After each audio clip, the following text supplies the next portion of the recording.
Greetings and welcome to Developing Intersectional Consciousness and Praxis, Moving Toward Antiracist Efforts in Higher Education, Identity and Practice in Higher Education Student Affairs. This is part one of our book talk entitled Institutional Leadership and Pedagogy, How Can Faculty and Administrators Create Truly Inclusive Learning Environments? My name is El Costanzo, and I'm the Special Meetings and Events Planner with the National Center for Institutional Diversity at the University of Michigan. We're going to begin this event with a presentation from Drs. McElderry and Hernandez Rivera, who are editors of the book Developing an Intersectional Consciousness and Praxis, Moving Toward Antiracist Efforts in Higher Education. And after this, we'll be joined by a fantastic panel of scholars to discuss their book, and we're then going to open the discussion for questions from you. But before all of this, first, a land acknowledgement. The University of Michigan is located on the traditional territory of the Anishinaabe people. In 1817, the Ojibwe, Ottawa, and Potawatomi nations made the largest single land transfer to the University of Michigan. This was offered ceremonially as a gift through the treaty at the foot of the rapids so that their children could be educated. Through these words of acknowledgement, their contemporary and ancestral ties to land and their contributions to the university are renewed and reaffirmed. And now it is my honor to introduce the editors of our book talk today, Developing an Intersectional Consciousness and Praxis, Moving Toward Anti-Racist Efforts in Higher Education, Identity and Practice in Higher Education Student Affairs. Dr. Jonathan McElderry. Jonathan A. McElderry, PhD, is the Dean of Student Inclusive Excellence and an Assistant Professor at Elon University, a recognized speaker and thought leader in student personnel and college student development. He has 14 publications, including peer-reviewed journal articles and book chapters, and 3 book contracts with IAP. Dr. McElderry has presented at numerous conferences and served on the governing board of the ACPA as the Director of Equity and Inclusion. He was recently elected as the 86th president of the ACPA and is a co-lead facilitator for the Leadership Institute. Additionally, he serves as an editorial board member for the Journal of African American Males in Education. Jonathan, it is great to have you here today. Next up, we have Dr. Stephanie Hernandez Rivera. Dr. Stephanie Hernandez Rivera serves as an assistant professor in the Master of Higher Education program at Elon University. Guided by women of color feminisms and race gender-based methodologies, her research focuses on the identity development, experiences, and resistance strategies of intersectionally marginalized people in higher education, specifically women of color. Her scholarship has been published in the Journal of Negro Education, the Journal of Women and Gender in Higher Education, the Journal of Diversity in Higher Education, and others. Hernandez Rivera emphasizes the importance of reciprocity, community, and healing to support the experiences of women of color and people of color broadly. Stephanie, welcome. I'm really looking forward to this discussion.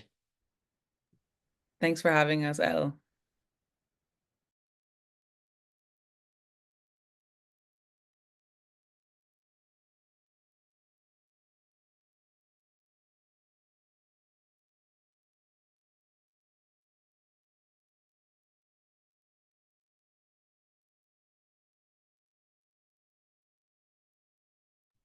All right, so we are going to go ahead and get started. So again, thank you everyone for joining us today. As was stated, my name is Jonathan McElderry, use he, him pronouns, and I work at Elon University, one of the co-editors for the book. And so we're going to start this presentation off just giving an overview of the book that Stephanie and I co-edited together. Today's topic will focus on the sections in the book on institutional leadership and pedagogy, and really addressing the question of how can faculty administrators create truly inclusive learning environments. From there, once we're done with our presentation, we have great panelists that you saw kind of flashing across the screen earlier that will join us for a Q&A session and that were contributors to the book as well.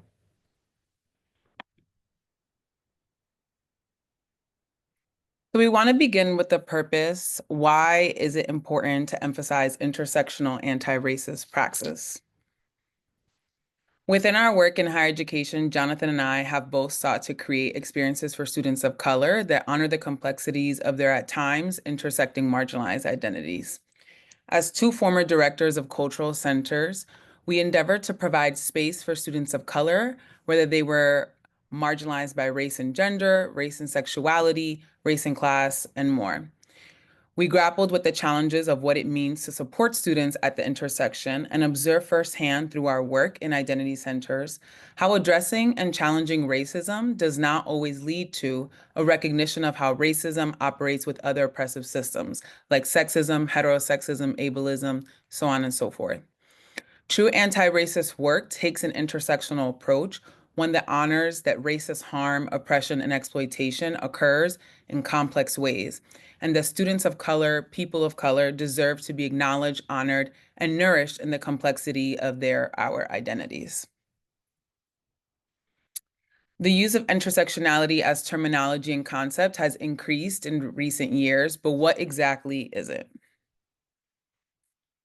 Language that is often used to describe and define intersectionality is exploring interlocking oppressive systems or the mutually reinforcing nature of oppression. Crenshaw, who first named the concept in 1989, provided a more recent explanation of it in a 2020 interview for Times Magazine, explaining that intersectionality is a lens, a prism for seeing the ways in which various forms of inequality often operate together and exacerbate each other. Patricia Hill Collins, in her 2019 book on intersectionality as critical social theory, also describes how it can be used as a paradigm containing multiple constructs and guiding premises that shape how individuals can use and apply intersectionality.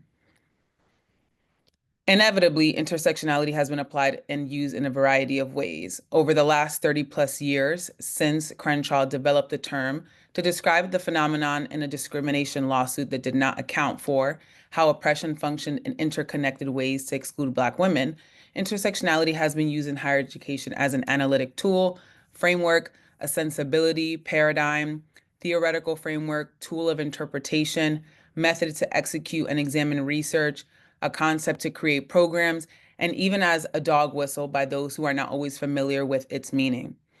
It has also been misused, as Patricia Hill Collins describes how it has been reduced to a theory of identity, which it is not. Intersectionality is really about naming and examining how oppressive power systems operate together and interconnect, and the impacts of that interconnection on people who are harmed by more than one form of oppression, but also the benefits rendered to those who hold privilege at those intersections. So next up, we're going to talk about some anti-racist efforts and really exploring engagement within higher education. And so, as you can see on the slides, we saw a rise in the rhetoric around anti-racist or anti-racism in 2020 after the murder of George Floyd. And so it became a more kind of vocal topic. People were actually naming it and using it a lot in literature. We saw it used a lot maybe within this dialogue, a lot of scholarship concerning anti-racism, specifically related to higher education.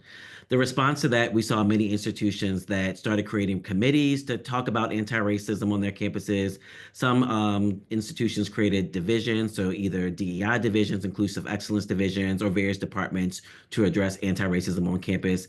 And then we also saw it start to show up in either institutional, divisional, or departmental strategic plans. So people putting this language into their plans to actually make progress towards combating anti-racism on their campus. This kind of showed a change in being from reactive measures to really proactive and institutional change. And so we saw, again, on social media, through statements from presidents, through some of our national associations, the language of anti-racism really rising to the top. We saw a lot of people doing kind of book clubs and book reads and bringing some of the prominent scholars and speakers who have published on this work long before 2020, start bringing them to their campus, and it really becoming something that many of our campuses, specifically PWIs, predominantly white institutions, started discussing. Unfortunately, though, a lot of the response to anti-racism can be looked at as being performative, driven by appearances rather than true change. And so this quote kind of takes into that account that. And so the quote reads, "Performance of wokeness soothes, albeit only at the surface level, concerns over institutional differences. It grooms entities, maxims around corporate responsibility, failing to formally challenge institutional power or wrestle with lived realities of that power's manifestations. And so, again, once people started naming this post 2020 and talking about it, we started seeing it show up in various forms at institutions. Some institutions started doing like history and memory projects to look at their connection to the enslaved people who built their campuses.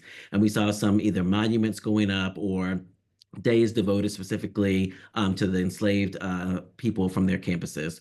We also saw, universities taking measures of giving everybody Juneteenth off, and so we went from a holiday that has been around for centuries, that is celebrated highly in the Black community, to it being this national thing that is now, has merch associated with it, is in like major retail stores, and people really talking and naming it like it was something new that just had come up. And so there was a large gap, I believe, would say, between people's words and actions. And so when we look at some of the resources or things that were done post 2020, some of the strategic plans, the divisions, the departments and offices that were made, they were often lacking. One, I would say, in human resources. So the number of people may be assigned to that division or to that department. I would say the infrastructure of how it fit into the larger institutional structure. Budget, most importantly, they oftentimes were given a smaller budget or a budget that didn't amount to the same size as others to do their work. And most importantly, accountability. So we created these new divisions, departments, but where was the accountability for that person who may have been in a senior diversity officer role to hold other vice presidents, other people at the institution accountable for harm or things that may have been caused during that time? And so when we think about the role of leadership in anti-racist efforts, it's important for leaders to take up an intersectional kind of praxis and widen their understanding what leadership and accountability look like. Also knowing that there is a need when thinking about intersectional praxis to rethink some of the policies that we have on our campuses. How can we reallocate resources differently to different groups, to different offices, to different areas? And then also looking at the power dynamics and the power structures within our institutions. And so it's important for anti-racist leaders, for them to be able to sustain long-term change. And so we're seeing some of that happen now. We had this big kind of, energy around all of this work about 5 years ago, and now we've seen it in the last year and a half, 2 years, kind of swing the opposite way. And so how are institutions really remaining committed to what they said were their values and why they were here just less than 5 years ago? And so, yeah, we can go to the next slide, Stephanie. So now thinking about how we kind of interconnect anti-racism and an intersectional lens and praxis. In the introduction chapter of our text, we emphasize how the work of women of color, Black women in particular, has been instrumental in illuminating an intersectional praxis. The work of individuals like Kimberly Crenshaw or Patricia Hill Collins, mentioned earlier, have both provided direction for how to engage intersectionality as theory and as tool of analysis and even in practice. But in addition to this has been the work of those like Bell Hooks, Gloria Ansardua, the Combahee River Collective, Women of Color Kitchen Table Press, Audre Lorde, and others who we highlight, and a few dimensions of what they share and have placed in practice and what it means to challenge racism and to do so from an intersectional standpoint. Critical reflexivity is necessary in working with and alongside others as it shaped our awareness of how we perpetuate inequity and how this impacts social relations. We also think a true collaboration in which we recognize our accountability to our values of working towards justice really ensures that we're not sacrificing those who are impacted by intersectional marginalization in our communities and movements. Healing, both individually and collectively, is often something that we don't engage directly in our equity and inclusion efforts in higher education, yet remains a really critical dimension of continued desires to challenge the impacts of racism and other oppressive systems. And finally, risk-taking, recognizing that this work is not prescriptive and there will be errors, yet it is worth pursuing despite the ways that we might get it wrong. This leads us into the ways we might get it wrong, challenges and opportunities. There are also increased challenges, especially at this time, given our political climate as we pursue this work. We've already witnessed many changes since this text was published late last year. Increasing anti-equity and inclusion policies and legislations really limits the capacity and opportunity for this work, particularly for states who have prevented discussion and efforts towards challenging racism. An emphasis on racelessness, or return to what some refer to as colorblind ideology, is also prevalent. It's a prevalent challenge because it assumes everyone has the same opportunities outside of the socio-political and historical legacies and impacts of racism. Although those of us who have worked towards anti-racism and equity and inclusion have also known that there are consequences towards using our voices and abilities to create anti-racist conditions for people of color, the consequences for doing so are much more apparent now. This prevents those who feel a sense of commitment, or at minimum a desire to work towards change, from doing so. And then finally, institutional leaders may not always be aware of the importance, care about, or endorse these efforts. And even when they do, must be mindful of how their decisions impact resources and experiences of students on their campuses. This all presents continued opportunity to engage in the work. This work is difficult, and it has always been, and our greatest challenge is also often our greatest opportunity. And so a few key takeaways. And so one, understanding that anti-racism is aspirational, but really requires structural changes within institutions beyond symbolic gestures. I think oftentimes it's looking at it as though it is a marathon and not a sprint. And so there's no checklist for an institution or for people to say that they're anti-racist. And so keeping that at the forefront of mind, this work is ongoing and continual and changes honestly probably on the daily. And so keeping that at the forefront of folks' mind and thinking about intersectional praxis and it being the key to advancing anti-racist efforts. Some of that comes with us looking at the mirror within ourselves and looking at our own positionalities and our connections to oppressive systems.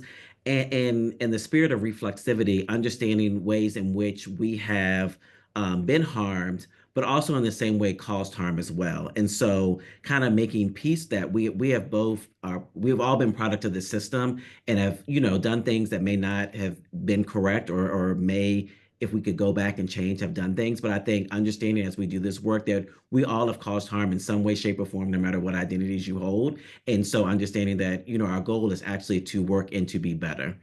And then finally, institutions must provide a long-term commitment and structural support to make meaningful progress.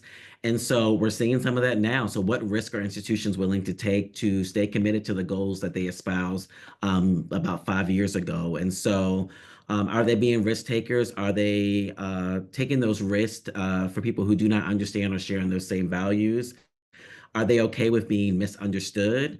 Are they okay with being disruptors in their communities or risk getting it wrong? And so those are all things that for us to keep in mind as we think about long-term commitments. And again, understanding that this is aspirational. And so this is something we're continuously working towards. And it's almost like thinking about an iceberg and chipping away at the ice slowly but surely. And then finally, we end with this quote. And so this is from the book, The Diversity Gaps, Where Good Intentions Make True Cultural Change. And it's a book that I use in some of the work on our campus here at Elon. And so Wilkinson states, further elaborates that short-sighted urgency, resistance to nuance and complexity, and the lack of resistance to systemic oppression are characterizations of harmful pursuits of diversity. And so it's important to reiterate the importance of intersectional praxis in developing anti-racist policies, programs, and practices. And understanding that when we take an intersectional conscious approach, it can help develop and move kind of some of these efforts forward throughout our institutions. This also should act as a call for educators, leaders, and institutions to really engage in reflexive intersectional approaches to do their work, and for them to integrate this kind of work and reflexivity and looking at our own positionalities and ways that we are moving and navigating through oppressive systems as we look to make changes on our campus. And then finally, it's reinforcing the need for sustained action beyond the performative measures. And so beyond the getting Juneteenth off for a holiday, or, we're bringing this speaker to campus, what actually are we doing to make sure that we are truly creating anti-racist campuses?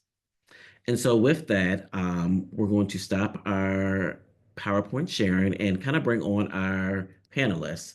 And so I will start with the first one. And so Dr. Jordan Shelby West is the Associate Vice Provost for Diversity, Equity, and Community Engagement at the George Washington University.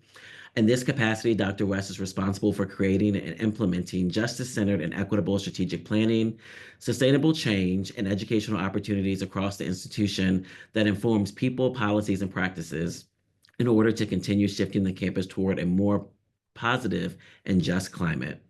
Dr. West also has a faculty appointment in Women, Gender, and Sexuality Studies at GW and teaches courses on Black feminist theory. Dr. West identifies as a scholar activist and is a formally trained social justice, anti-racist educator and facilitator. And then prior to joining GW, Dr. West was the inaugural diversity officer at Princeton University, where she created an 18-month certificate program on diversity, equity, and inclusion and justice for leaders, faculty, and staff. Jordan, thanks so much for joining us today. I'll go ahead with our next panelist, Dr. Jessie R. Ford. Jessie R. Ford serves as an assistant professor of higher education and the founding director of the Collaborative for Black Men Success at the University of North Carolina at Greensboro. His scholarship investigates the historical and sociocultural influences of race and gender on the socialization and professional experiences of underrepresented populations, specifically Black men in the academy.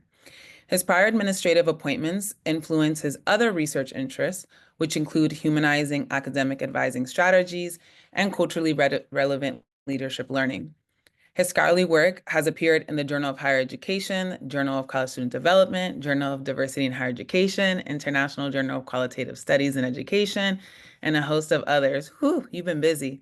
In addition, he just released an edited book titled Engaging Black Men in College Through Leadership Learning, co-edited with Dr. Cameron Beatty. Dr. Ford holds a PhD in higher education and a certificate in program evaluation from Florida State University, a master's in higher education and student affairs from the University of South Carolina, as well as a Bachelor of Arts in History from Coastal Carolina University. Thanks for being here, Jessie. All right. And then finally, Dr. Megan Carbley. Dr. Megan Carbley is a practitioner and scholar in higher education and student affairs. She currently serves as the Director of Compliance and Title IX Coordinator at Elon University in North Carolina, so right here with us. In Megan's dissertation research, she sought to bring the experiences of HESA practitioners engaged in bias response to the forefront of institutional consciousness, with attention to their precarity as agents of institutional policies. With respect to Megan's publications and research contributions, she focuses primarily on HESA practitioner experiences, including white DEIA educators and new professionals in higher education, and has published 3 book chapters in addition to this project. As a Title IX administrator, Megan is engaged in research projects and practices highlighting restorative justice's application in sexual misconduct, adjudication, and respondent experiences. Megan, thank you so much for joining us. Thanks again, everyone, for being here. Now let's move to our discussion. We'd like to start by asking everyone to maybe reflect on the call for chapters for this edited text. Thinking back to that time, what resonated with you about writing for this book, and what inspired the focus of your specific chapter? Jessie, maybe you can get us started. Sure. First and foremost, thank you all for having me. It's good to be in space and good to be in community. This particular call in this particular chapter, the call spoke to me because it was something that was new and different. I am a faculty member today, but was a practitioner first and worked in an identity-based office. And so loving the work of supporting students in marginalized identities and then thinking about how ultimately we can serve them better in academic spaces as well. And so I saw this book and this particular chapter as a way to do that work. I was able to connect with 2 other faculty members that were also engaged in similar spaces in their practitioner lives prior to being faculty. And our conversation literally started as just us hanging out and talking on Zoom one day. And the call spoke to us because it allowed us not only to bring our academic sides into the space, but also think back to being practitioners. And so the chapter really centers the experiences of 3 faculty members that do research in the area of Black students around identity spaces, but also at the same time, how do we support, think about, and build community for them as well? It turned out to be a beautiful chapter, and I hope you all will take the time to sit down and read it.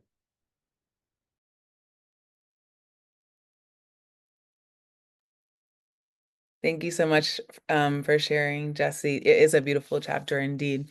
Any other thoughts? Sure. Thank you again for the invitation to be here. And thank you all for logging in and joining.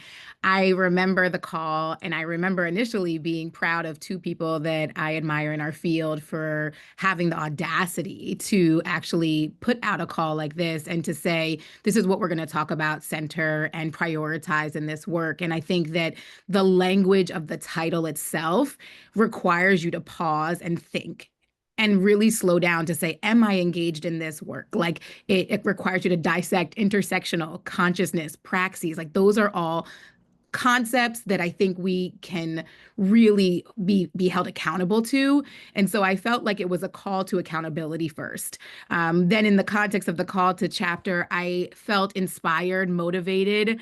I wanted to produce something that would make people proud that live way beyond all of us. I wanted to also put the work I've been doing into language that was also accessible. I just presented on anti-racist leadership at NASPA about a week ago. I've done similar presentations through consulting and coaching and all these other things. And I was like, this is the time to write the letter and the love letter to my colleagues who are in leadership and decision-making spaces. And so I look at this as a love letter that will never go old. It's similar to Jesse and Jordan, and I'll have to give Jesse credit and always do. Jesse's one of those faculty, one of those leaders that lifts as he climbs. And we were co-teaching together at the time I was finishing my PhD. And he said yes to letting this doc student from a different program co-teach with him in a higher ed program that he was teaching in. And similarly, you know, when he shared the call with me and said, hey, I'd like you to do this project with me, I thought, wow, okay, that one, I felt honored, right? And how am I gonna write with Dr. Ford, you know, someone similar to what y'all have shared, you know, people that I really look up to in the field, and, you know, seeing Jonathan's name and Stephanie's, sort of felt a lot of responsibility, not just to them, but also to the students that Dr. Ford and I were working with. And, you know, I went back and I was rereading the chapter again, and I'm so grateful to have had the opportunity to contribute in this way, because I will never forget the students that we had those semesters and where we were thinking, and I enjoy teaching when I have the opportunity, but there was something particularly special about the cohort that we got to do this particular work with. And I really believe it's because of what we were practicing and what this chapter asked us, what the call asked us to pay attention to. And I don't want to speak for Jesse, but I think it made me, the accountability to it, like Jordan, you said, I think has made me a better facilitator, whether it's in the classroom or I'm doing a training related to my full-time role. So yeah, happy to have done it. Thank you each for sharing. I think it's powerful to think about how the work is so deeply personal for each of you and how that kind of manifested into this writing and how it can manifest for others who are thinking about producing work in this respect as well. So for our next question, we'd like to hear your thoughts on the challenges you face in resisting and addressing racism, particularly while honoring the complex identities of people of color, especially students of color. Jordan, would you mind leading us in this question? And then I will pinball to either our other panelists if they want to share as well. Sure, thank you.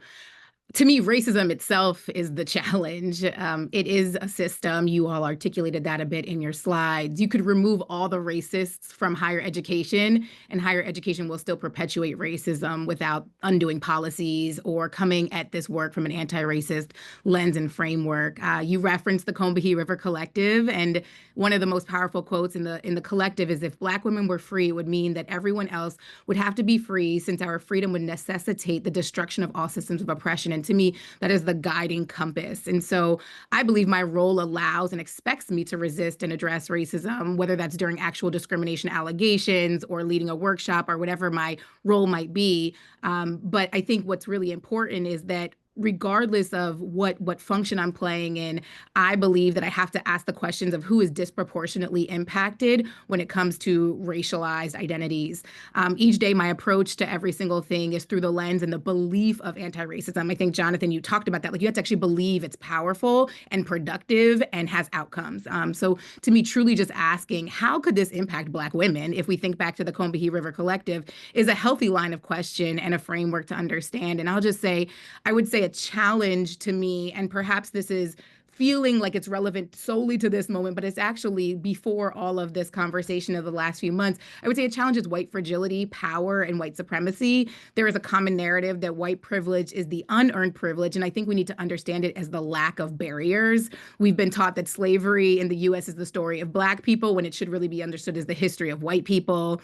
We've been taught the names of the 3 ships that sailed into America to create this country before being taught the names of the Native and Indigenous communities. We've been given the narrative that anti-racism is going to take away from people in power and blame white folks, when really it actually is a call for all of us to get into this work. And I think that there's a fear and assumption that racism is solely an individual level form of oppression. And we need to start discussing racism and what it means at a system and structural level. So we have to remember Sojourner Truth's quote, "Ain't I a Woman?" where she ultimately said that taking from you is not the act of actually taking from you, and giving to me doesn't mean you're going to lose something. And so I think that those of you who pick up the book and you read the chapter, even in my first 2 or 3 pages, I invite you into understanding that we need to remove our egos and our selfishness in this conversation and understand our responsibility systemically and structurally. Thank you, Jordan. I mean, if you see the comments in the chat, people are touched, inspired, but you did that. Megan or Jesse, any other thoughts? Or I think we're also in a time when we need to do this work carefully, right? I think there's something to be said about being bold and being active and being courageous and supporting populations that need us there. We're talking about populations that have been miseducated by educational systems, misdiagnosed by health systems. There's something to be said about how criminal justice systems have impacted all these marginalized groups and communities. And so when we're doing this work, we need to do it carefully and make sure that we're taking care of ourselves while simultaneously doing the work of supporting those that need additional supports. thank you, Jesse. And Jordan, yes, somebody dropped in the comment, about the recording, just to hear that again.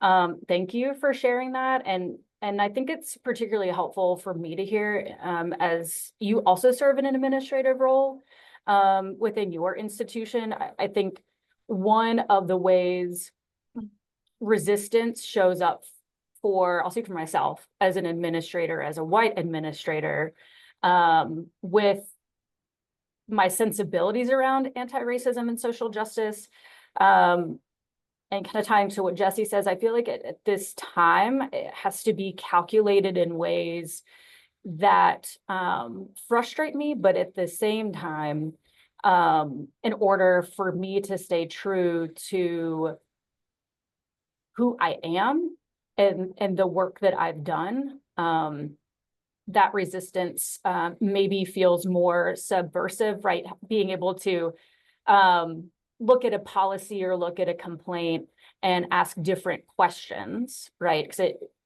when we're in space where you might see something come through, someone's got a concern, and if it went to a different person, the perception of who was harmed and who's doing the harm may look or be completely different based on who receives that information. And so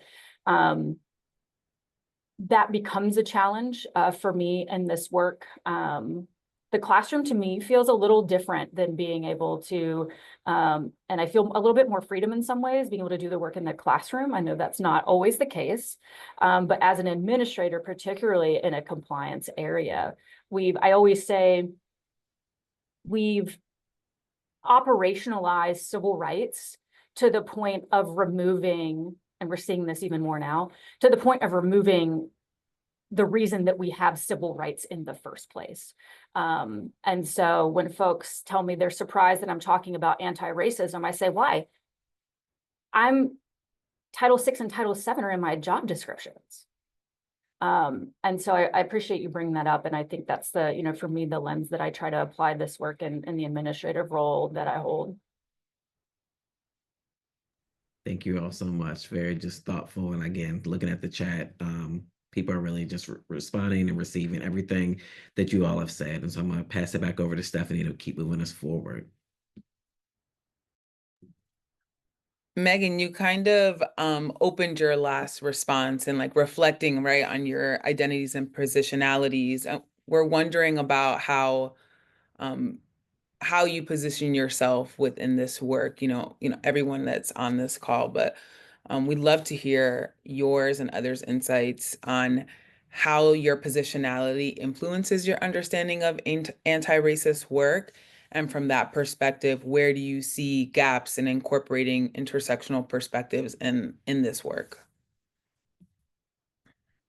Yeah, so as I mentioned before, where I think about the intersections all of the time. And, you know, not just in my role inside the classroom, which is usually subbing a class or doing a guest lecture, but mostly as a practitioner. Absolutely my white identity, but for me, in addition to my white identity, I'm a queer person. I'm a first-gen woman raised in the rural South. And so that all influences not only how I came into anti-racist work, but how I experience it today. And, you know, I'll share with you all, you know, in reflecting on the chapter and this session, I was one of, and sometimes I am, I have to reflect. I noticed early in my PhD journey that I spent a lot of time, and I was in my program in 2020, trying to distinguish myself from other white women, right? I was different. And there's a quote, Jonathan, that I think you pulled up in the slide that gets at this a little bit. And I really resisted examining the ways that I am a white woman and what that means, and leaning into that discomfort. And so through that examination, I learned about mindful anti-oppression pedagogy, which Jesse and I wrote about in our chapter, and really leaning into why doing anti-racist work as an educator was important to me, right? Was it about me feeling good about myself? Was it about, did I really care? And that, you know, I would have never said that to anyone, much less a live webinar years ago. So it's that turning toward the discomfort that you've all already talked about, has really shaped my relationship to the work. You know, and during that time, I learned about the BIPOC educators who you mentioned, Stephanie, early on, who I was reading how they were calling out white bodies being inherently violent in spaces. And so I thought to myself, wow, all this time that I was taught that I'm doing the right thing by going into education and it's such a selfless field, my mere presence might be causing harm. And that was really uncomfortable. I think if you're really leaning into it, it sucks a little bit. And it was in that pushing myself to engage in the ways that I was doing harm. I've become, it's not gotten easier per se, but I'm more comfortable with the discomfort, and I'm less preoccupied with being an exceptional white person. And I'm more comfortable with getting it wrong. And what I tell folks, white colleagues who come to me and say, you know, what should I do? The first thing I say is you've got to be okay with getting it wrong, because the second you shut down and stop engaging, that's the end of your work. And you have to, want to be committed to the work always. And if I'm trying, I'm going to fail. And so I think it's in that failure, whether it's in the classroom or in the policy work, that I try to pay a lot of attention to and reflect on. One, am I failing at the expense of my Black and Brown students and colleagues? And if so, where am I making amends? And am I doing the work on them, which is what I want to try to avoid? Because I should be doing the work with myself to recognize the role that I'm playing. And so this chapter and you know, the doc program in general have really shaped my relationship to anti-racist education in that way. And I think gotten me right with what's my why? You know, again, not just the wokeness, I want to feel good, but what's really the point for me as a person in aligning with my values. If I can jump in behind you, because you said a lot of things that were on my heart and on my spirit as I heard that question, because oftentimes before I even step in front of a group of students, is often what am I talking about and why? What is my purpose with this work? And how do I see myself in educating these students on how I perceive my own biases and how those biases show up in space in the community with others? There's something to be said about doing anti-racism work and also knowing who you are as a person and as an individual. Those personal experiences that you bring into space, good, bad, or indifferent, impact how your educator identity shows up. I'm often thinking about how not only will I be perceived as a Black man in this space, but how will I be perceived as a Black man who may not be seen as competent by my peers or by the students that I'm even educating. And so knowing that I have to walk in there with a level of not only confidence about what I'm talking about and what I'm bringing to the table, but also a commitment to advocacy in everything that I teach. So if we're talking about student development theory in my classroom, there's something in those particular theories that we have a call to action to and from. And so knowing that as an educator and as a researcher, there's always a call to action, whether it's in research, whether it's the ways that I think about my own identities and the ones that I reflect or the ones that I don't reflect, and how I either stop the harm or try to minimize the harm for the students that I'm educating. Something in particular about, so I have 2 chapters in this book, and I don't know if I mentioned that prior. One with my colleagues, 2 other faculty members, where he talks specifically about our own Black identities and intersections of those identities, whether that first generation queer, and then on the other side of that, social economic status in class. So I come from a very small town with 1 stoplight. In addition to that 1 stoplight, we had a Subway and a Wendy's, and that was all that was there. And I had never had a Black educator in a classroom space until my PhD program, and specifically within the context of that, my last year of my PhD program. And so when you talk about the education and socialization of thinking that you are just as good or good enough, that impacts a student throughout their entire trajectory. And so when I think about anti-racism work, it starts with the personal work of realizing where my shortcomings have come or how society has impacted how I think about myself before I enter spaces.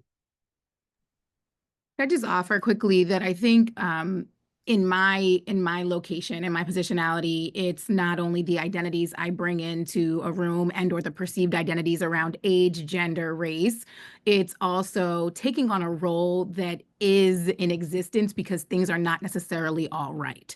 And I think that it's really important to understand that when you take on roles and you take on identities and or praxis around like anti-racism, you are signing up to go against. And when I say go against, it doesn't mean that you go against and it's not strategic or that it's mean or that it's something bad. It's though going against systems that were designed really well to push back against you. And so I offer this concept of like, where is your physical body and where is your sort of imaginative, figurative body? Because in my role, I believe that I am a person who needs to position my body properly to support, advocate, protect, and then also to change, to influence, to inform. And I think that Jesse offered this idea and concept earlier around doing this work carefully. And I would even further say strategically. Like I know that every single room I go into, I have to have a game plan of what I'm trying to have happen in that space. And that's not manipulation. That is me being strategic in understanding how do we actually get this room to move a little bit closer towards removing harm, removing forms of violence, removing systems of oppression. And that might not always be saying, hey, that's racist. It might be saying, could we think about this in this way? What would that look like for students? Who could be impacted more positively? Who could be hurt? And so I really think about positionality, not only within my own identities and my self-reflection and self-work around race, but I also think about the physical position that I am in and my role to ensure that Black and Brown students, in particular in the context of anti-racism, are not harmed further by systems that were already designed without them in mind. And so I will just say lastly that part of the responsibility of doing this work, and I think that Megan talked about this around having white identity, is understanding still how anti-Blackness shows up in your life regardless of your racialized identity and how you are maybe even participating, perpetuating, supporting forms of white supremacy in your day-to-day action. And I think a lot of colleagues in higher ed broadly, we think about titles, we think about positions, we think about access, we think about salary, and those are ways that may also cause further harm if we're not showing up in those roles with the commitment and the embodiment and the practice of anti-racism. That title's cute, but we have responsibility that comes with doing this work in those positions. Thank you all so much for sharing. I really appreciate, Jordan, you kind of just emphasizing the way that this is operating as a system, and that a lot of times it is in very covert ways. Like, that's the way that the system kind of maintains itself. And that means people across racial identities internalizing that kind of covert messaging and enacting, whether it be through interaction or policy or practice, ways that can be anti-Black and racist. I also think a common thread throughout each of your kind of sharing is that critical reflexivity is so important, and thinking about, how do I show up in this space? How do I reshape the space based on my identities or the perception of my identities? And how does that impact how I support and act to ensure that, like, I am engaging in anti-racist practice and doing so from an intersectional sensibility? I'll turn it over to Jonathan. All right, so we're going to get into a few of our presenters, our panelists' actual chapters. And so, Jordan, we're going to start with you. So in your chapter, you challenge readers with a bold statement. I dare you to be bold. I dare you to lead from a place with an unapologetic disposition, an unwavering commitment to justice and liberation, and a relentless sense of hope in the possibilities of humanity. Can you share with us a little bit about how did you develop the conceptual framework for your chapter, and what literature or theories most influenced the perspective highlighted? Sure, thank you. Black women and Black feminist scholars and critical race theorists certainly gave me theory, but the Black community from the hood to Harvard really taught me what it looks like to do this work in community, what a village is, what coalition building is, and to actually imagine a world of futures and possibilities. Those of you who are not familiar with Octavia Butler's work, Afrofuturism, Adrienne Maree Brown, these are people who are telling us that we need to write ourselves into the future and imagine that we have a future. And to me, when I imagine that, it is filled with anti-racism, it is filled with liberation and freedom. And so as I was writing this chapter, I sought sources of inspiration to frame the title, the approach, and the direction. And while I wanted to write simply like, just don't be racist, people, I knew that wouldn't be enough for my submission. And so I immersed myself. I have the privilege and the access to live in DC. And for 2 to 3 weeks, like as I was drafting and editing, I went to art shows, I went to spoken word spaces. I immersed myself in spaces that Harriet Tubman and Frederick Douglass and others used to traverse before it was what we know of as Washington, DC. And I knew that my guidance and direction forward would come from community and really ancestral knowledge. And so I was actually sitting at a play on Frederick Douglass at Arena Theater, which is a theater that really does a lot of amplification of Black history and stories. And the North Star, which some of you know as Douglass's newspaper, and Tubman's North Star is what she followed to really set people free who were enslaved. And it was like this click of a moment. And I was like, this is the work. This is what it's grounded in. We know this. It's actually within so many of us. And I just needed to make this come to life and put these pieces together. And so I recently shared during some remarks I made at ACPA, for those of you who were in attendance, and I shared, I no longer want to be my ancestors' wildest dreams. I want to be her answered prayers.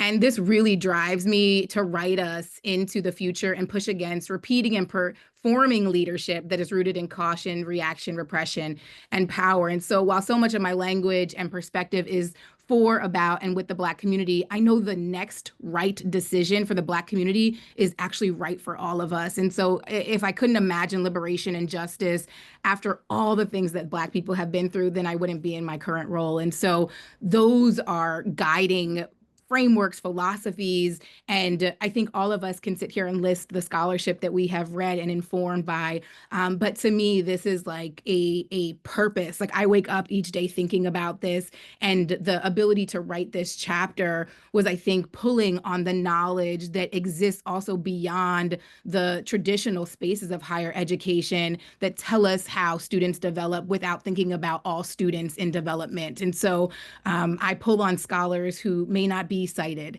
or who may not have access to the academy. And so that really informed, I think, how I shaped this chapter.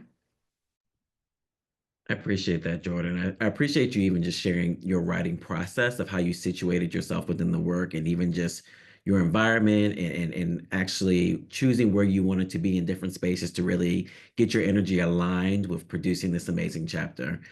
Just a quick follow-up. And so additionally in your chapter, you offer specific opportunities for readers to really develop an intersectional consciousness and implement strategic anti-racist change.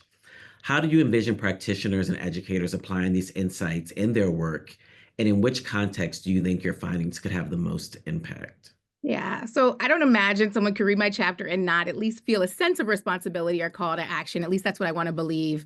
I think my chapter invites individuals to consider their locus of control and influence and start moving. I think oftentimes we think anti-racism or racism, and it's like so big. And I'm like, start in your locus of control and your area of responsibility, whether it's through guiding questions. So I offer guiding questions in the chapter, very outlined, clearly bullet pointed, or the point-by-point direction I provide to address racism in almost every dimension of higher education. I think there's something to do. So those of you who've not read the chapter, there's things from recruitment and retention to supporting students to financial aid to development and alumni relations. Like there is a plethora of information because I want no stone unturned.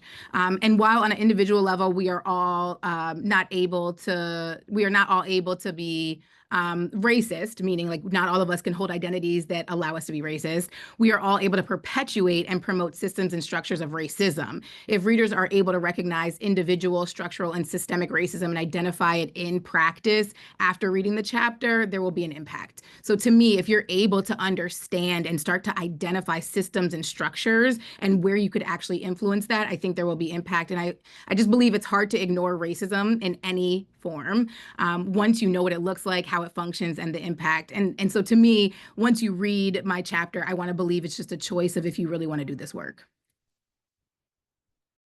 Thank you. Thank you again, Jordan. I will say in reading Jordan's chapter, her ability to make this accessible and digestible for the reader, I think the way that she constructed the chapter definitely shows like it doesn't take these large leaps to make a sustainable change. It's those incremental things from each meeting to each, position that you hold that you can start to make it better for the future. And so thank you, Jordan, just for everything, for all of your work, for your feedback. And I appreciate you being a part of this conversation in this book. I want to echo as well the idea that like knowledge can occur and happens and that you can glean insight and generate an understanding of how things work and operate and how they impact you from different spaces beyond academia is, I think, a really powerful insight. So I want to thank you for sharing that as well, Jordan. The next question we have is for Jesse. Jesse, in your chapter with your co-authors, you all highlight and explore your experiences as Black men engaged in research processes. You highlight the need to challenge the oversimplification of Black identity within higher education. What actions do you think researchers and educators can take to accurately reflect the complexity of these intersecting identities in their work? Thank you for that question. I want to start by acknowledging the statement that Jordan just said, because she said, write ourselves into the future. And I think often as educators, as folks that are doing work around research and thinking about how we can better uplift marginalized voices, there's something about writing ourselves into the future. I often say writing ourselves into existence. And so I love that framing. And I think part of this chapter for us really was just doing that work. We talk about Black people and Black populations in literature quite frequently as single uniform experiences or single uniform people. But there's so many multitudes of different identities and arrays of being that exist from the idea of just being Black. And so for me, my co-authors, we really wanted to talk about how to use intersectional frameworks differently. How do you take your Black identities and pair them with the other pieces that make you whole? How do we make and talk about people as holistic people? How do we humanize people? And so we talk specifically about some of the identities that we hold as faculty members, as researchers that are engaging with work around populations that are near and dear to us. And so some of that is thinking about how do you center lived experiences and narratives, not just talking about Black boys and Black men as a population that is troublesome or having issues within educational spaces, but really bring joy to the work that we're doing? How do we challenge institutional norms? How do we ourselves engage in reflection about who Black men are, who we are as researchers, and how does that show up in our work?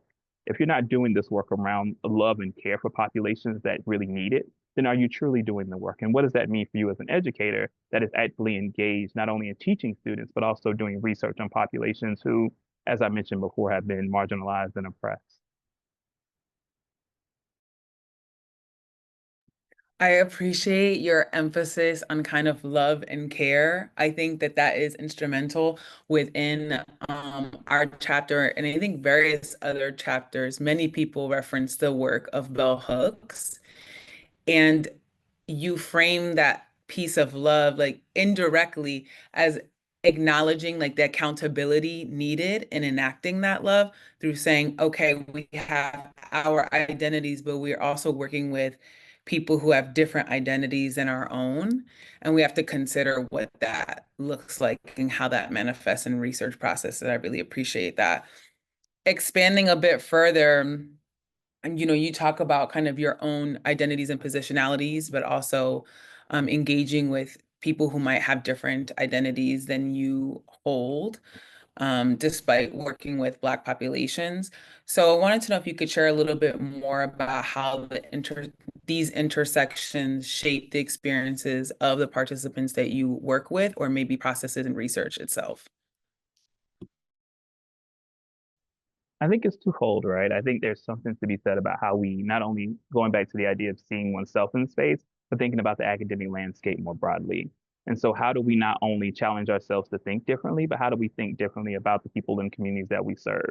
I often think about the institutional barriers that I'm impacted by as a Black faculty member and other faculty of color that are in spaces trying to figure out how to navigate the challenges that are challenging them as not only people and individuals, but also the systems that impact them, such as tenure and promotion.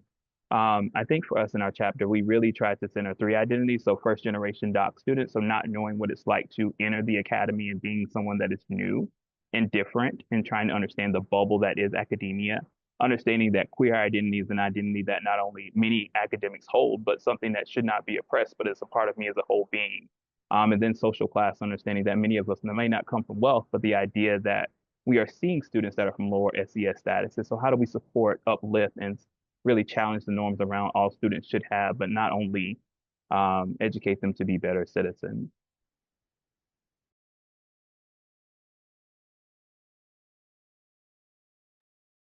All right, thank you so much, Jesse. We're going to move forward. Megan, I'm going to talk about the chapter that you and Jesse co-authored together. So the first question is for you, and then the second question we have for both of you all. So in your chapter with Jesse, you delve into your experience co-teaching and your efforts to create a classroom environment that really encourages students to explore their intersectional identities. You both emphasize the significance of mindfulness and its integration throughout the semester. What are some examples of strategies you have implemented to support students while also fostering a positive learning environment? Mm-hmm.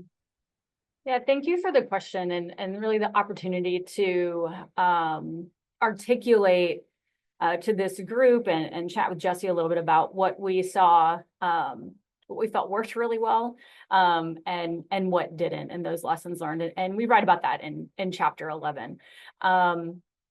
First and foremost, what felt relevant for me and writing the chapter as well as working with Jesse in the classroom was really grounding myself, and I believe this, that in order for our students, for us to engage truly thoughtfully in, in our course was leadership and program development, 2 different semesters, right? Something that they might approach a syllabus and say, oh, well, this is pretty straightforward. You develop learning outcomes, you write an assessment, great.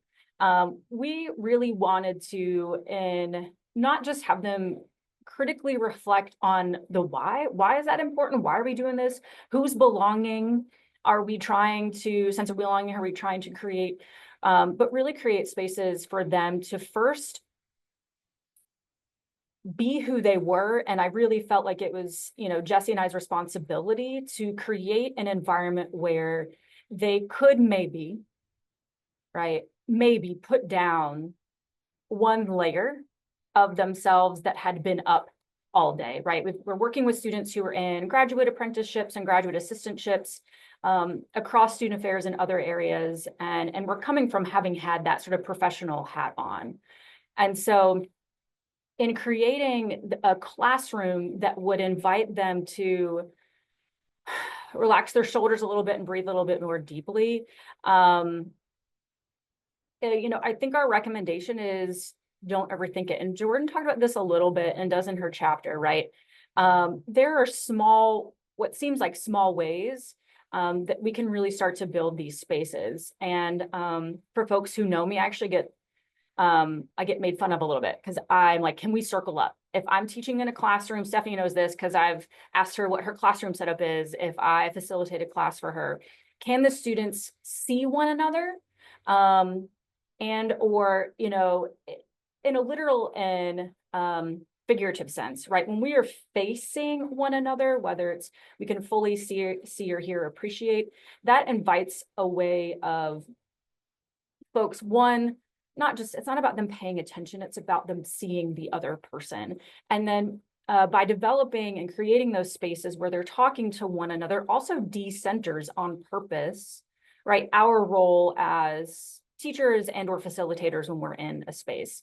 And so, the title, what Jordan was saying in her chapter, I think is really about, that's a small way that we can chip away at the ways that schooling, right, different from education, schooling has reinforced this notion that all students learn the same way, and the expectation, particularly for students with multiple intersecting identities, to start to maybe appreciate or be able to practice in an open way of being themselves.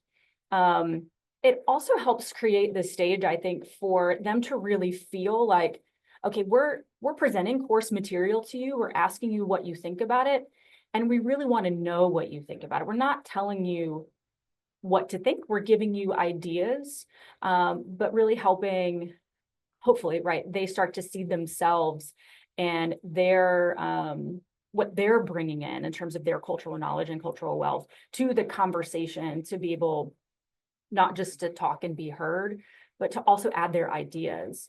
And so I think those are some of the smaller pieces in practice. The other big takeaway that we had, that we wrote in the chapter, and we noticed some dissonance with our students. So they did a really great job. Our students got to the point where they could, we posed a question from critical pedagogy: is education oppression or liberation? In a program planning class. And they spent an hour talking about this idea with one another.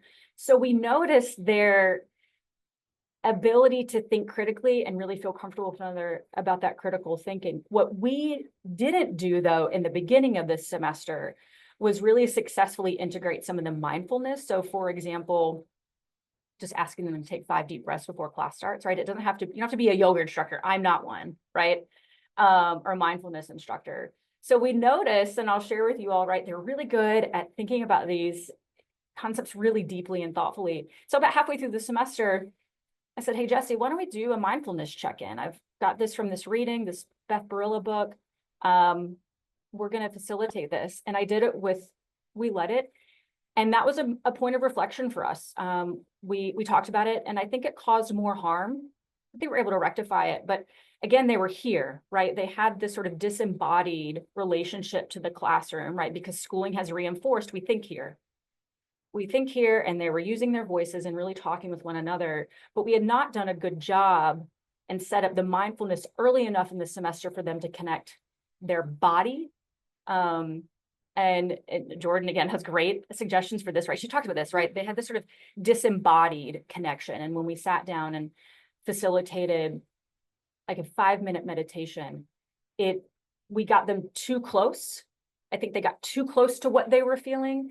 And we had to spend a lot of time, which we had the classroom relationship to do it, getting them to a place where they could walk out of the classroom still feeling whole. And I hope that makes sense, right? So I think the big takeaway is, don't do a meditation in the beginning of the semester because you heard it was a cool thing to do, right? the circling, the classroom format, the facilitation format, starting in the beginning of the semester with small practices can lead you to that. But dropping something like this in or treating it like a lesson is the opposite of what anti-racist pedagogy wants us to do. It's not a lesson, it's a practice, and that those small points of practice are what we saw students allow to engage with one another in a really thoughtful way.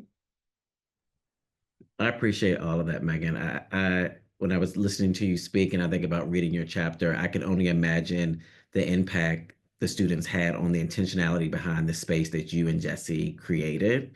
And I think many of us know, oftentimes kind of working with students, sometimes they don't get it in the moment, but the light bulb goes off maybe 6 months, a year later, and you get that email or you run into them somewhere and they really reflect on like, this may have been one of probably the first classes I've been a part of where I was able to truly be myself, and not in a performative, like, let's be authentic, but like like you said, was able to take off a layer and truly be vulnerable and use my heart in the class discussion instead of just thinking directly with my head. And so I just, yeah, I'm in awe, and I just appreciate all that you shared and just imagine just that experience for the students. And I'm appreciative that y'all did that. So we're going to move forward into some of our questions from the audience. And so I'm going to jump right into it. And so these questions are open to anyone on our panel. Stephanie and I will also chime in as well. And so the first one is, panelists, what are your thoughts on what appears to be the silence from administrators, university presidents, and chancellors regarding the attacks on DEI?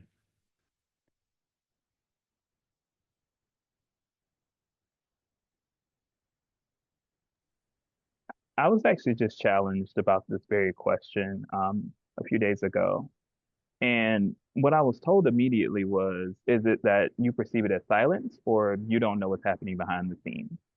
I will be very honest and blunt and say sometimes I struggle with a quick response and knowing that it's not quick, it is not ready, and that the response may be coming and we just don't know that it's coming yet. And I'll give you the scenario. I was having a conversation with some of my leadership about some of the things that are happening in terms of DEI offices and spaces, but also what's happening with courses and materials. And so it seemed, or it appeared to me, that we weren't moving at all. Nothing was happening. And as a faculty member, I got very frustrated with the lack of communication about how we were just making changes without any pushback. And so I was told in that moment that things are happening. And then I was like, can you give me a little bit more context? And when I received that context, I was like, okay, I know that we're at least trying to be in the fight instead of things just naturally happening to us without a conversation. And sometimes it may appear to be silent, and not saying that it isn't, right? Like there's no way of knowing one way or the other. And I could have just been appeased in the moment, but understanding that sometimes it's asking questions about what is happening and the spaces where you're comfortable and with your mentors that will be able to answer some of those questions. I think context is also really important, and especially now, depending on the state that people are in. And so I'm going to give like a brief example. Jonathan and I both worked at the University of Missouri during a challenging time. And when students decided to protest, particularly Black students and on the football team, which was Division I, SEC, all the things. I don't even know how many months later, they were trying to pass legislation that would prevent student athletes from protesting, from not playing in games, unless there was a health circumstance or their scholarships would be revoked. And so I think that that creates a really challenging terrain sometimes for institutional leaders. I'm not saying that there's not institutional leaders that don't care or that are not invested in challenging racism, because certainly there are. But I think sometimes, to Jesse's point, people may want to speak on things and advocate, but what might be the consequences depending on where they are that might force them to have to operate in ways that are more insidious. And we have to remember that white supremacy and racism, as are other oppressive systems, very insidious systems. And sometimes they require insidious kinds of strategic responses, to Jordan's point earlier. And so I think that's also kind of the challenging terrain that we're navigating right now. What is the consequence if I speak up? And is that consequence inevitably negatively impacting the exact community that I want to serve? And so it's very much a tangled web. I'm just going to offer a few thoughts. I think it's important to be extremely strategic right now. I think that's connected a lot to what Stephanie said. A conversation I was having with a group of folks who hold similar roles across my institution yesterday was not losing sight of where you have influence and where people are also waiting for you to speak. And I think that it's really important for us to hold on to Alice Walker's quote. She says, the most common way people give up their power is by thinking they don't have any. And so I go back to that locus of control. I'm not taking away expectations, needs, desires for folks in quote unquote leadership to make certain statements or not. I also remember a few years ago, people were mad. People were making statements and said these statements mean nothing. And so I also think that we need to hold all those tensions and decide what we mean when we say we want something and what we're expecting. And then when it falls short or when it exceeds, like what are all those pieces and how does it change the operations, the systems, the things at play in real time? And so I go back to like where we have locus of control. I also want to amplify that we have leaders who are setting a compass. We have people who are strategically engaging right now. I see that the president of NATAHE is logged in here, and she has made several statements. She has been very thoughtful with her team, with her colleagues, and that is with information. So she is sourcing information. She's pulling the right people together. I also want to uplift Princeton's president, President Eisgruber, who has made significant statements. And I think that he's an interesting president given his background of legal and constitutional rights. And so he might be a person that some of you look to. And so I would just offer that we have folks who are in leadership organizations, including AAU. They've made statements. So like I want to say like let's give room for reading beyond also the one person that we have pinned as the person who needs to make a statement right now, but also being like, where are statements coming from? What can I latch onto? What can be a compass here? And again, just don't lose sight of your locus of control and who's also looking to you right now in this moment. Thank you so much for sharing that, Jordan. There's another question in the chat and I especially resonate with this question because there's so much I would tell my younger self, but what would you share with a younger self to prepare them for surviving in a more emboldened white supremacist environment?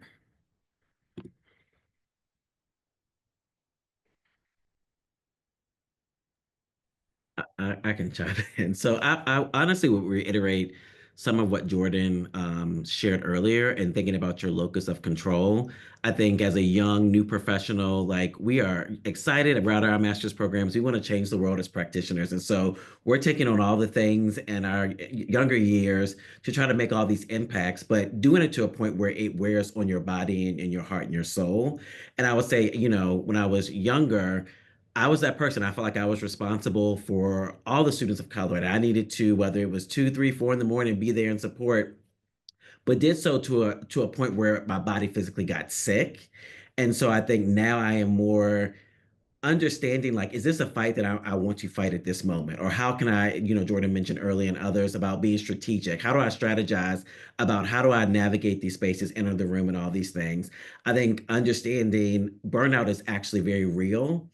And, you know, it is important for us to care for ourselves and not to get to a point where we have nothing left, because then nobody benefits from that when we're not able to do our work. I think also understanding my younger self is that leadership is hard. Being a leader in higher education, whether it's on your campus, in associations, it's hard work. And in this day and age of social media, it comes with you like being personally attacked, with having people who you've never met before, just threatening your life and what it means to, you know, leave work and take that home into your families or loved ones. And so I think, you know, thinking about the earlier question, there's a lot going on that we just don't know about. And I think it's that strategy of knowing that leaders are working hard behind the scenes. Most. There are some that may not be. But they're working hard. And a lot of this stuff, I'm sure, I can only imagine in this day and age, keeps them up late at night and probably causes them to lose sleep.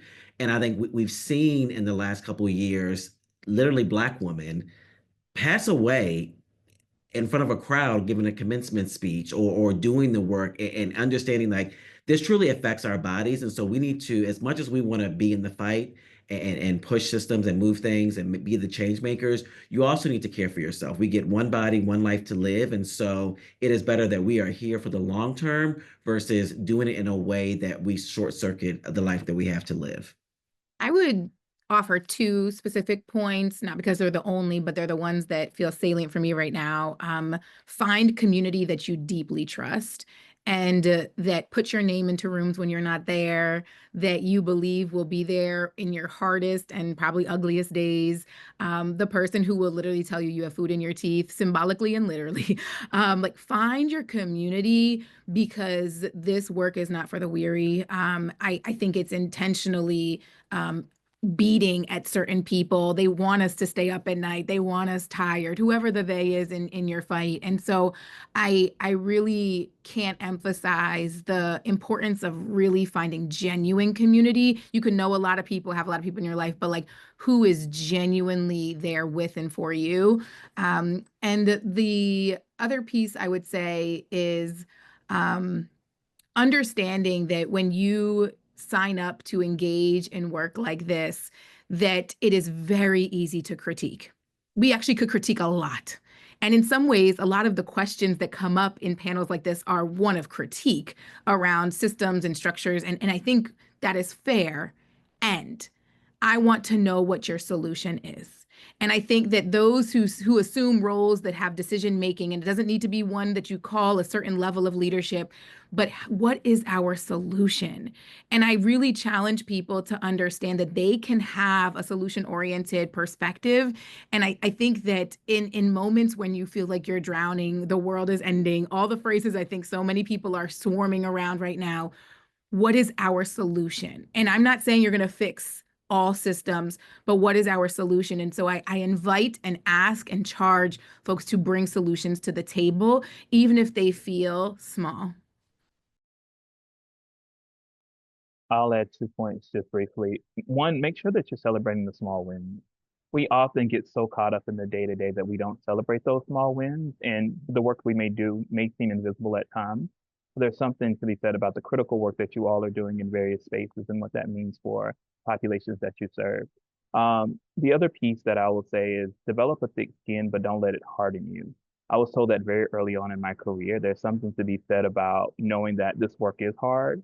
And so you have to be in some ways resilient and you have to be strong, but don't let it harden you. If you came into this work, your why was to care for and support students, let that remain your why. So develop a thick skin, but don't let it harden you. I love that piece of advice, Jesse. I wish I would have heard that like 15 years ago because I think who I was when I came into this work, I think many of us was like very wide-eyed and bushy-tailed and just thinking I could like conquer the world and do so many things. And I think, to your point, to Jordan's point, it does beat you down. And sometimes like that fire that's in you and it's ignited gets quelled and smothered a little bit, but trying to figure out like who is your community, like Jordan was sharing, so that they can reignite you is a constant. And so I appreciate you kind of saying like, don't let this work harden you because it kind of can sometimes. Um, we appreciate everyone's insights and all that you've shared. I think it really speaks to, I know that I wish I would have logged onto something like this 15 years ago when intersectionality was kind of being tossed around and people were just using it like multiple identities and that was it. And so I'm hoping that it's been very fruitful for those who have listened. I think based on the chat, it has been, and that people will return on Thursday to continue to chat with us and to hear from people who have written in the other sections of the text. But we really appreciate all of your responses in the chat. And we didn't get to all the questions today. Maybe we can get to some on Thursday. if you're able to attend again. Jonathan, is there anything you want to share as we kind of close out? No, I know we're going to pass it to Elle to kind of wrap us up, but just, thank you all again for taking the time to be with us. If people, I know we didn't answer all the questions, so if people have follow-up or want to get in contact with us, please feel free. I think, we're all available by Google if you look us up. Or But LinkedIn, all the things to find us. So I will pass it back to Elle for next steps. This has been great. Y'all are phenomenal. Stephanie and Jonathan, thanks again for serving as editors for this book and moderating our discussion today. And thank you to our panel, Jordan, Jesse, and Megan. It's been such a pleasure to learn from you all. And I need to give a special shout out to Dr. Keenan Colquitt, who is in charge of the Diversity Scholars Network, who is really the one who put everything together here. He couldn't be here today, which is why you're stuck with my mug. But I appreciate you letting me be here today. So this concludes part one of our series highlighting developing an intersectional consciousness and practice, moving toward anti-racist efforts in higher education. And our concluding event is going to take place, like they mentioned, on Thursday on the 27th. And we really hope to see you there. Hamid going to post in the chat where you can check out our other NCID events, including the registration for that one. So also we need you to please help us build this and our other NCID programming by completing our post-event survey that is going to get posted in our chat section momentarily. So thank you again, everyone, for joining us. Thank you all for your time. And until Thursday.